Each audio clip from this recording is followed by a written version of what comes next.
Welcome friends, welcome to another video from quarantine classes. Okay, so far ki hol amologor the male gamete we have seen that by the process of microsporangenesis the male gamete is ready. So microsporangenesis the male gamete is ready or the amologor pollen grain বিলাক ready. Similarly, by the process of megasporangenesis, our female gamete, that is the female gamete to which the egg apparatus is also ready. So, the next event will be fertilization, and fertilization hoar babe ki hobo lagibo the male gametes has to be transferred to the female gamete, right? That means the pollen grains have to be transported to the stigma of the female plant or flower. So this is the gynoecium. The pollen grain has to be transferred. So the process by which the pollen grains will be transferred into the stigma of the flower, and the process is known as pollination. It is the event of transfer of pollens into the stigma. So this is the idea of pollination. Now you can see what are the different types of pollination, right? So remember, the different type of pollination depends upon the source, always will depend upon the source of the pollen. যে pollen to কৰ পৰা আহিলে pollenৰ sourceৰ ওপৰত depend কৰি the pollination বিলাকক বিভিন্ন ভাগত ভাগোৱা যায়। সবৰ প্ৰথমে যেটো হ'ব এইটো কোৱা হয় অটোগেমি। অটো মিন্স সেম, মানে এটাই প্লান্ট থাকিব, সেম প্লান্টৰ সেম ফ্লাৱাৰ আৰু সেম ফ্লাৱাৰৰ পলিনেশনটো হ'ব সেম ফ্লাৱাৰ, মানে এন্থাৰটোৰ এটা ফ্লাৱাৰৰ সেই ফ্লাৱাৰটোৰ তোমাৰ ষ্টিগমাত এন্থাৰ বিলাক pollen grain বিলাক ট্ৰান্সফাৰ হ'ব। So this is called autogamy. এতিয়া অটোগেমিক আবাৰ দুটা ভাগত ভাগ কৰা যায়। এটা কোৱা হয় কেজমোগেমি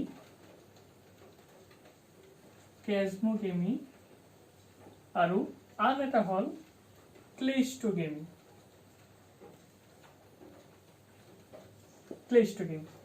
কেজমোগেমি কি হ'ব, একই হয় তোমার অটোগেমিরই পার্ট হয়, that is same plant and same flower.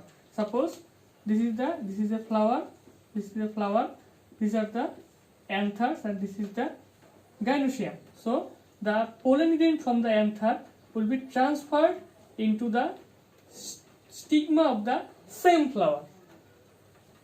So this is called chasmogamy, and cleistogamy is a slightly different. The cleistogamous flower কেতিয়া তোমার ফ্লাওয়ারিংই নহয়, মানে ফ্লাওয়ারটো টোটাল মানে ফুলিবিলাক নুফুটে আৰু ডাইৰেক্ট কি হয় ভিতৰতে ষ্টেমেন এন্থাৰ আৰু পোলেন কি হয় এন্থাৰ আৰু তোমাৰ ষ্টিগমাটো ডাইৰেক্ট ট্ৰান্সফাৰ হৈ যায় ভিতৰত, মানে ফ্লাওয়াৰটো খোলাৰ দৰকাৰে নাই এনেকুৱা। So this is called cleistogamy. আৰু মনত ৰাখিবা দুটাই কিন্তু অটোগেমিৰ part, that is same plant and same flower. ইয়াক আন ভাষাত একচুয়ালি সেলফ ফাৰ্টিলাইজেশন বুলিও ক'ব পাৰা।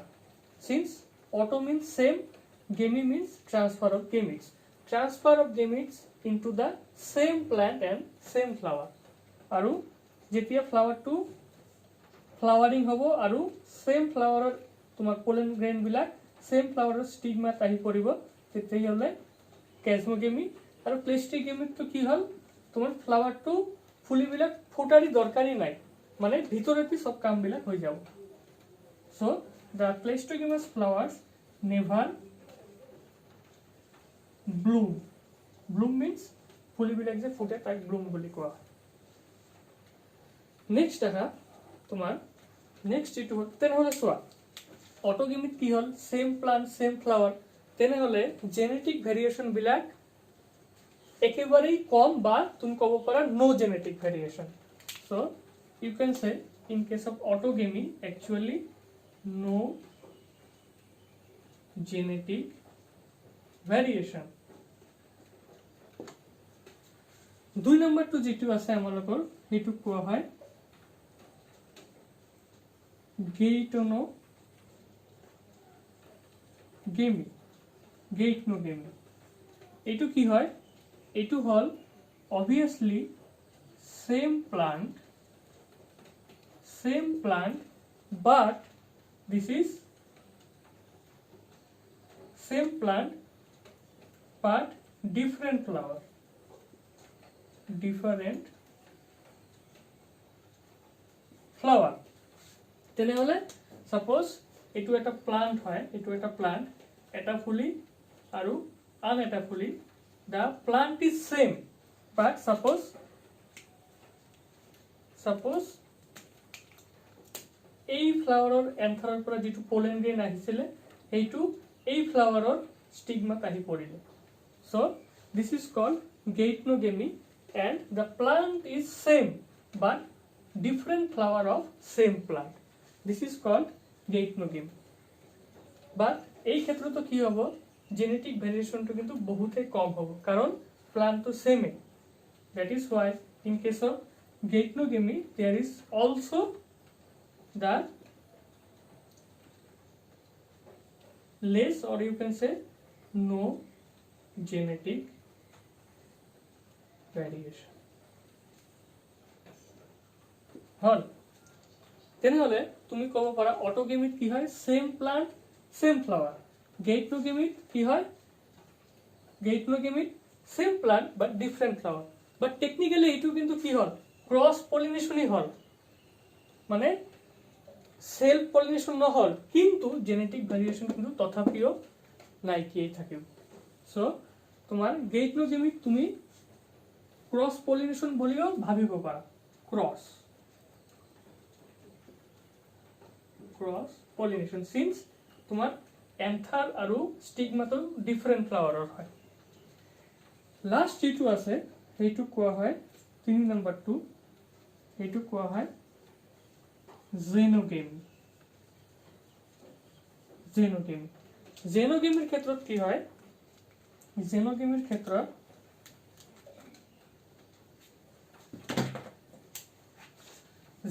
ক্ষেত্ৰত কি হ'ব সাপোজ এইটো এটা ফ্লাৱাৰ, এইটো প্লান্ট এ আৰু এইটো হল এইটোৰো ফ্লাৱাৰ আছে কিছুমান, এইটো হল plant B. So in case of xenogamy the plant is different as well as the flowers will be definitely different plants। so যদি different plant হয় তেনে different flower তো এনেই হ'ব। so suppose এই প্লান্টৰ পৰা বি প্লান্টৰ পৰা এন্থাৰ বৰ যিকোনো মাধ্যমত সেইটো তোমাৰ বতাহ হ'ব পাৰে বা কোনো ইনসেক্ট বা পোকমাকড় যদি লৈ আহে এনেকুৱা এই প্লান্ট এৰ স্টিগমাত আহি পৰিলে তেনেহ'লে এইটো হ'ব আমাৰ জেনোগেমি। আৰু মনত ৰাখিবা এইটো কিন্তু obviously হ'ব ক্ৰস পলিনেশন। তেনেহ'লে কিহৰ ওপৰত বেস কৰি তোমাৰ ক্লাসিফিকেশনৰ ওপৰত কৰা হ'ল obviously the source of pollen, pollen গ্ৰেইনবোৰ কোন প্লান্টৰ পৰা আহিছিলে সবৰে আগেছে অটোগেমি। অটোগেমি means same plant same flower, ইয়াৰ দুটা ভাগ কেজমোগেমি আৰু ক্লেষ্ট্ৰোগেমি তো ফ্লাৱাৰিং নহল। 2 নম্বৰটো কি হ'ল ইয়াত আহিলে cross pollination but if the plant is same but different flower of same plant তেনেহ'লে গেইটনোগেমি। আৰু যদি জেনোগেমি হয় তেনেহলে তো প্লান্টটোই বেলেগ হয় this are the various type of pollination বুঝি পাইছানে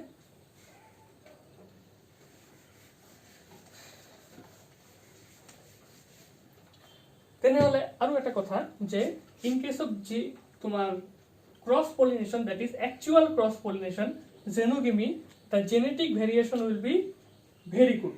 There will be genetic variation. This is the beauty of cross pollination.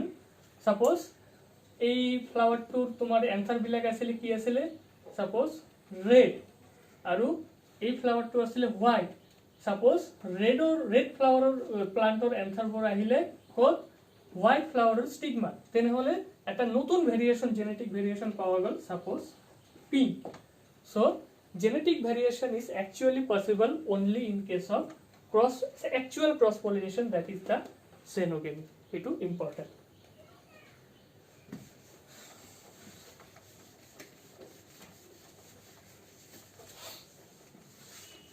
এতিয়া কিছুমান তোমাৰ পলিনেশন যে কেনেকৈ একচুয়ালি পলিনেশনটো হয় যে পলেন বিলাক ট্ৰান্সফাৰ কেনেকৈ হয় এইটোৰ ওপৰত এটা আছে এইটো কোৱা হয়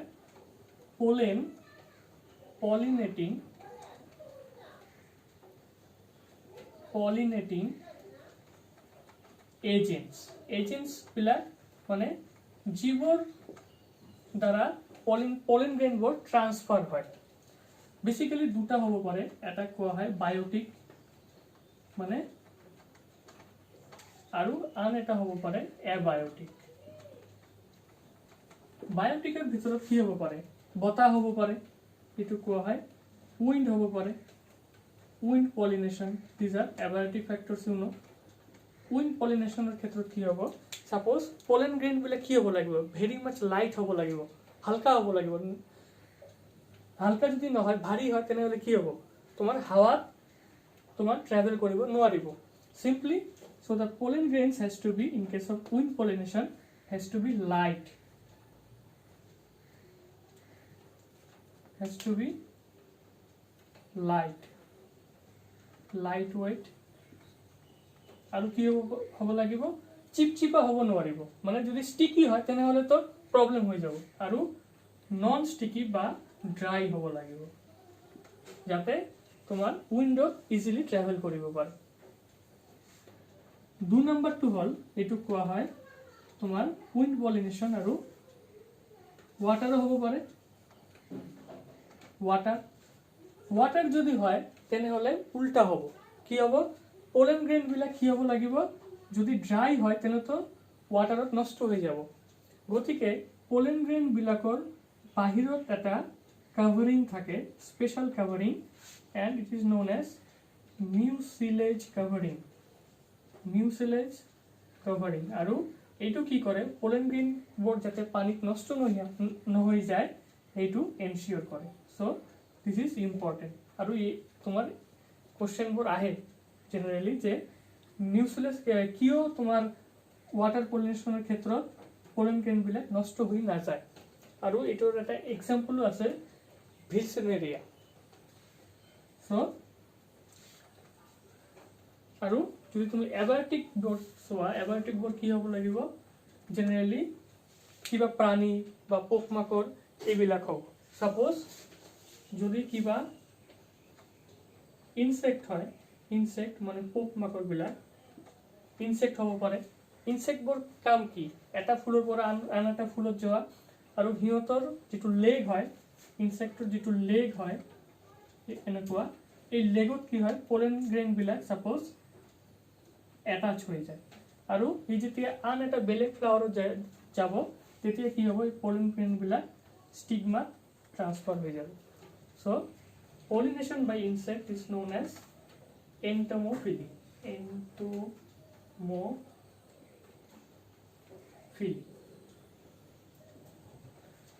similarly যদি এইটো বার্ড হয় জেনারেলি কিছুমান সৰু সৰু বাৰ্ড থাকে এইবিলাকক কেতিয়াবা পলিনেটিং এজেন্ট হয় এইটো কোৱা হয় অৰ্নিথোফিলি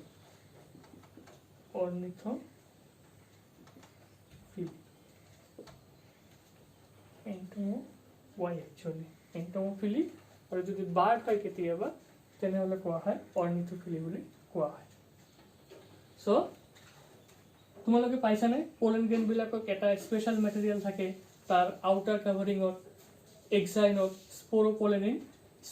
স্পোৰোপলেনিন কি কৰে পলেন গ্ৰেইনবোৰ তোমাৰ প্ৰটেক্ট কৰে বাহিৰৰ পৰা যাতে কোনো বস্তু সাপোজ টেম্পাৰেচাৰ হিউমিডিটি এইবিলাক সহজে পলেন গ্ৰেইনবিলাকক নষ্ট কৰিব নোৱাৰে so this are the agents of pollination that কি বস্তু দ্বারা পলিনেশন ইভেন্টটো সংগঠিত হয় আই থিংক বুঝি পাইছা থ্যাংক ইউ